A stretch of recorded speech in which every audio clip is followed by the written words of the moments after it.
"Lucas, what are you doing? Why are you so strong? Let me go." "You can't do that. I'll get pregnant if you do," I gasped, trying to escape my half-brother's embrace.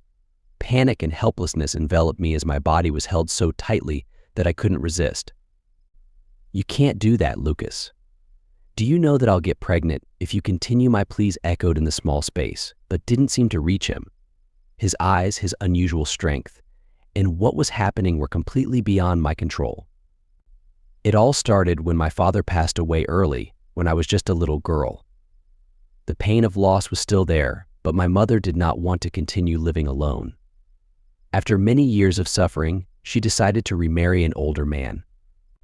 That man became my stepfather, and with him came Lucas, a son 2 years younger than me.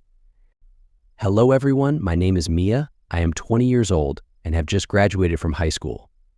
Although many years have passed, I still remember clearly my childhood, when I was about 8 years old, living happily with my parents in London. At that time, I did not know the pain of loss or hardship, and my family life was truly complete. My father was a strong man, always caring for and loving me and my mother with all his heart, and my mother was a gentle woman, always creating a feeling of warmth and security. However, that happy life did not last long.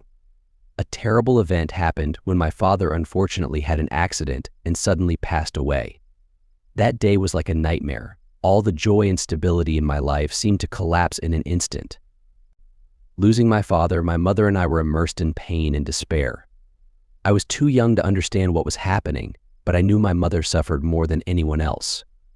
From then on, our life fell into a deadlock, and I no longer saw the carefree smiles and evenings together like before. Unable to bear the loneliness of living in London any longer, my mother decided that we needed a fresh start.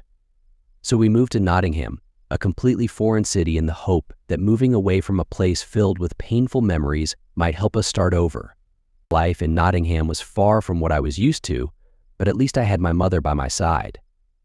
After a while, my mother began to get acquainted with an older man. He was calm, mature, and most importantly, gave my mother the peace she had been missing for so many years. Soon, they decided to get married and start a life together. From then on, he became my stepfather. In addition to my stepfather, I also had a new brother, Lucas, who was 2 years younger than me. At that time, I thought that my life would be peaceful again, that we could finally build a family again. Although it felt strange at first, I tried to accept and get used to the change. Looking at my mother smiling with her new husband, I told myself that maybe this was a second chance for both of us to find the happiness we had lost. After my mother remarried my stepfather, I thought our lives had finally settled down. Everything went smoothly, and I gradually accepted the new father in the family. My mother seemed very happy, and that made me feel at ease. My stepfather was a man much older than my mother, but he loved her very much and treated me like his own son.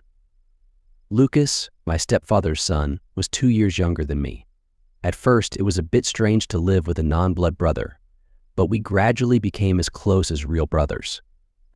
Time passed. When I was 18 and Lucas was 16, we both entered puberty, a turbulent period of youth. I still remember very clearly how bewildered I was at that time.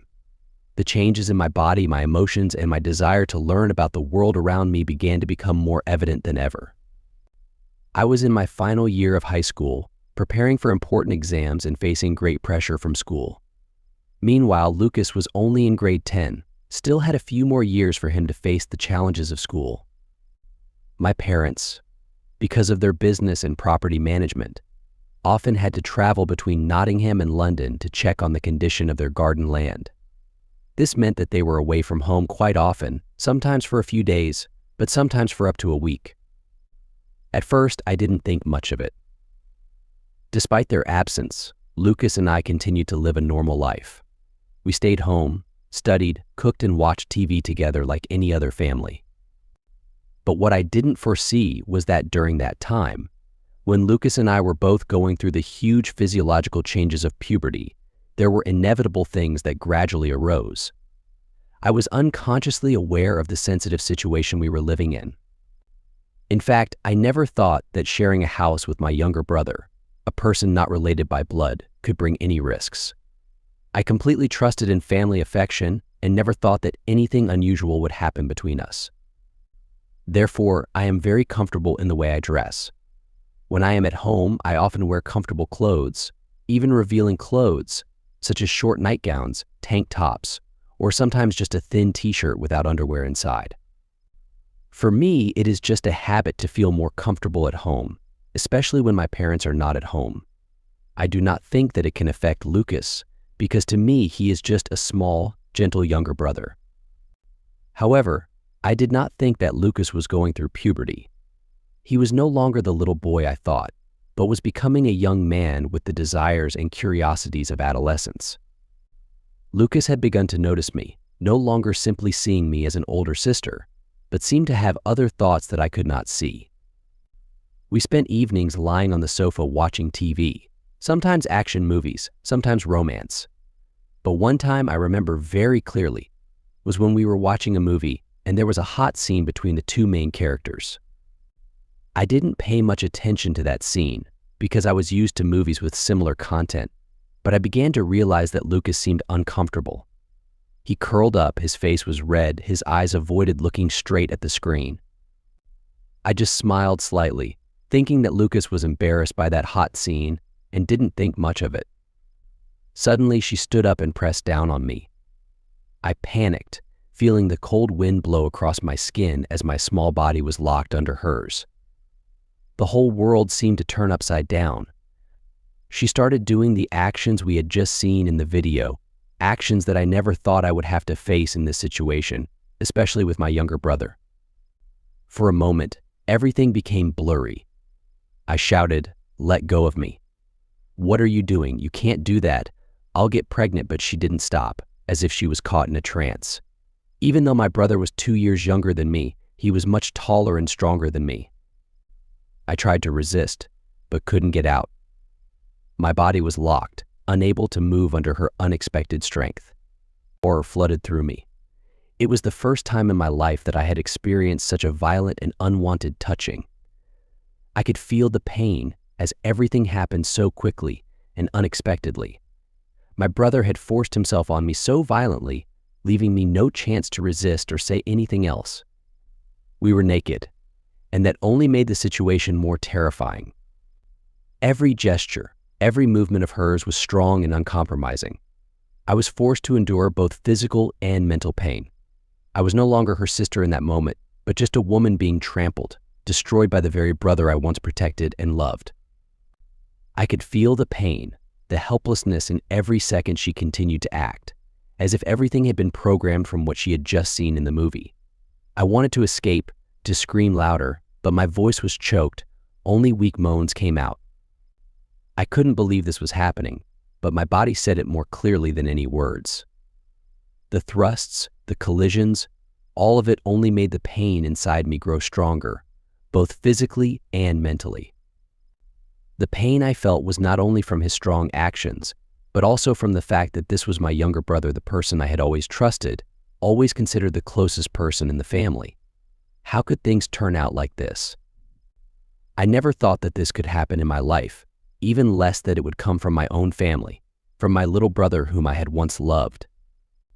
I felt completely helpless, unable to do anything but endure the pain and terror. It felt like a never-ending nightmare. I didn't know what to do, how to get out of this situation. When she finally stopped, I could only lie there, exhausted and paralyzed by fear. She left me, but without saying a word. The room became silent, a terrifying and heavy silence. I didn't dare look at her, and she didn't dare look at me. I just wanted time to turn back, wanted everything that had just happened to be just a nightmare that I could wake up and forget. But it wasn't a dream. From that day on, everything in my life changed.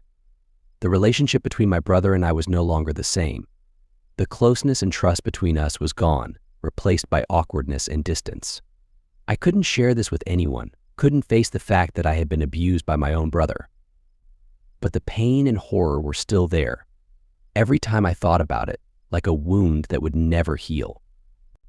After a while, when my stepfather and mother could no longer live together and they decided to divorce, my life once again fell into a state of loss, returning to a family of only mother and child. My mother became a single mother, trying to rebuild her life after a failed marriage. Although I had gotten used to the absence of my father, the loneliness and emptiness still made me feel that life was becoming more difficult. During that time, the memory of my brother molesting me still haunted my mind every day. Whenever I thought about it, I couldn't help but feel regret and fear. Even though I tried to forget, the mental wound never healed. I gradually realized that my actions not paying attention to how I dressed when I was with my brother were also partly the cause of the bad things that happened later. I began to blame myself for not being careful enough, not keeping my distance, and not thinking about the consequences of seemingly small actions. That made me think that maintaining behavior and dress is very important, especially in a family with many complicated relationships. I cannot deny that my brother was wrong, but I cannot stop blaming myself. These mixed emotions weighed more and more on my mind, making me feel isolated and not knowing who to share with. Eventually, I decided to create a fake Facebook account to share my story. I didn't want anyone to know my real identity, but I believed that by telling what happened, I could help others avoid the same mistakes. I wrote about the pain, the guilt, and the lessons I learned from my own story. Writing these lines of confession gives me a sense of relief, as if a mental burden has been lifted.